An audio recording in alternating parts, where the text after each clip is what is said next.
ओम सभी को।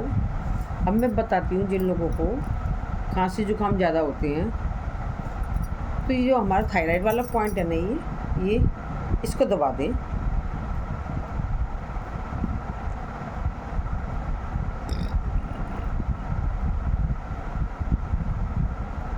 तो आप खांसी जुकाम से निजात पाएंगे।